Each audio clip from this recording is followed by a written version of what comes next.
G'day guys, time to do vlog number 2, but with the progress I've made it might as well be vlog number 1. I had a bit of a stuff up with the pipes. Last week I mentioned I was using the 1.5" or 40mm.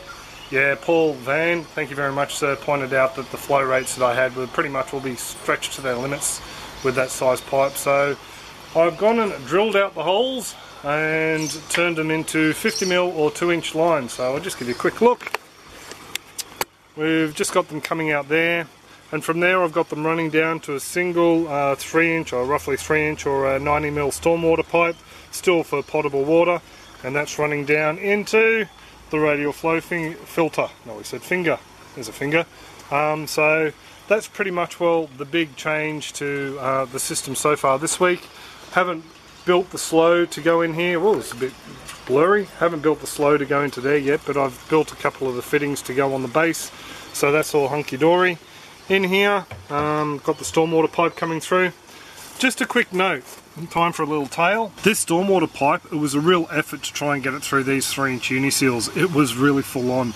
The reason being is this, I was speaking to the guy at Uniseal when I ordered a whole heap, and he was telling me that the wall of the 90mm was that thin that it's very hard to get a big enough angle on it that'll fit inside the seal so you can push it through.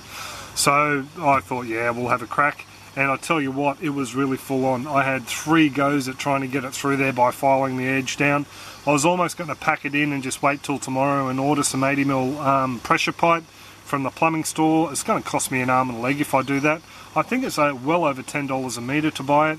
And what I was going to do is see if that would fit inside these stormwater fittings, because these actually taper off a little bit, and I'm hoping that I might be able to fit it in there. So that was my train of thought.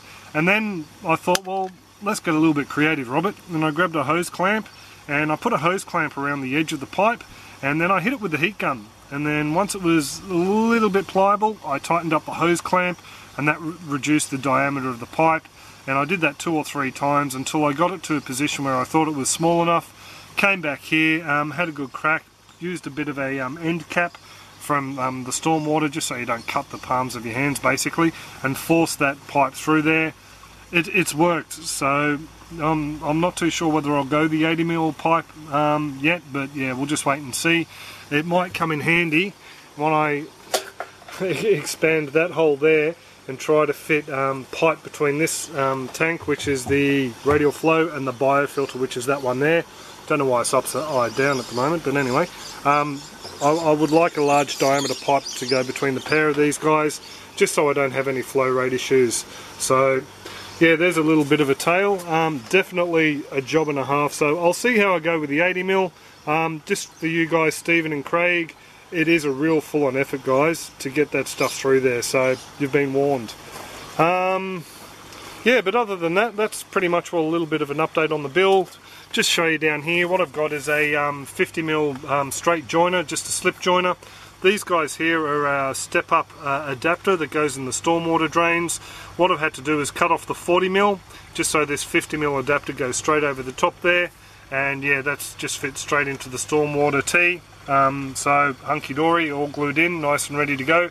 These pipes aren't glued in because I'm not too sure on the final angle down here yet, so everything's just pushed together.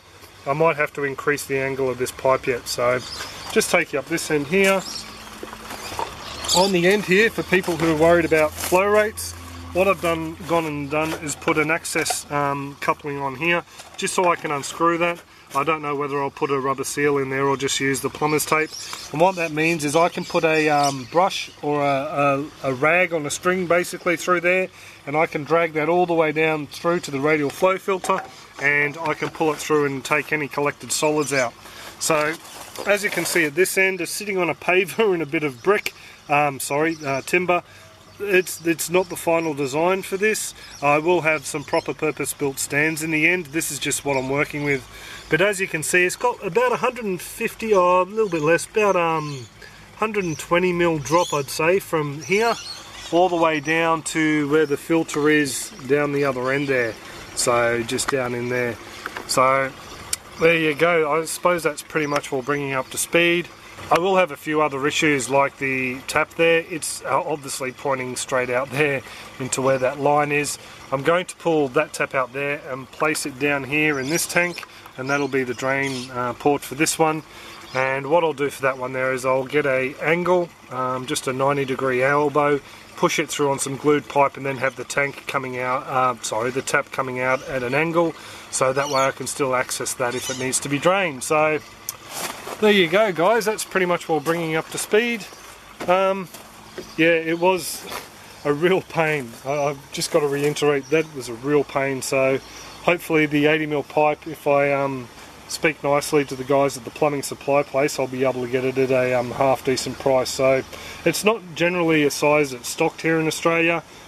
Pressure portable water pipe is pretty much all 90mm, and below that is the 50mm. That's what the places around here stock. So there you go, that's pretty much all it for this week, vlog number 2. Still a bit of work to do, still a bit of thinking to do. I'm pretty much all where I was at the end of the last clip, so yeah, a bit of fun. We got a mate turned up to drop off my child and pick up his, so I think I might stop for a coffee now, and I hope you all have a fantastic one. And yeah, any comments, questions, suggestions, pop them down below. Any help is appreciated. So have a great one, guys. Catch ya. Ups and a couple of fixes. So I'll get back to you next week and we'll talk about I'm being photobombed. Hello.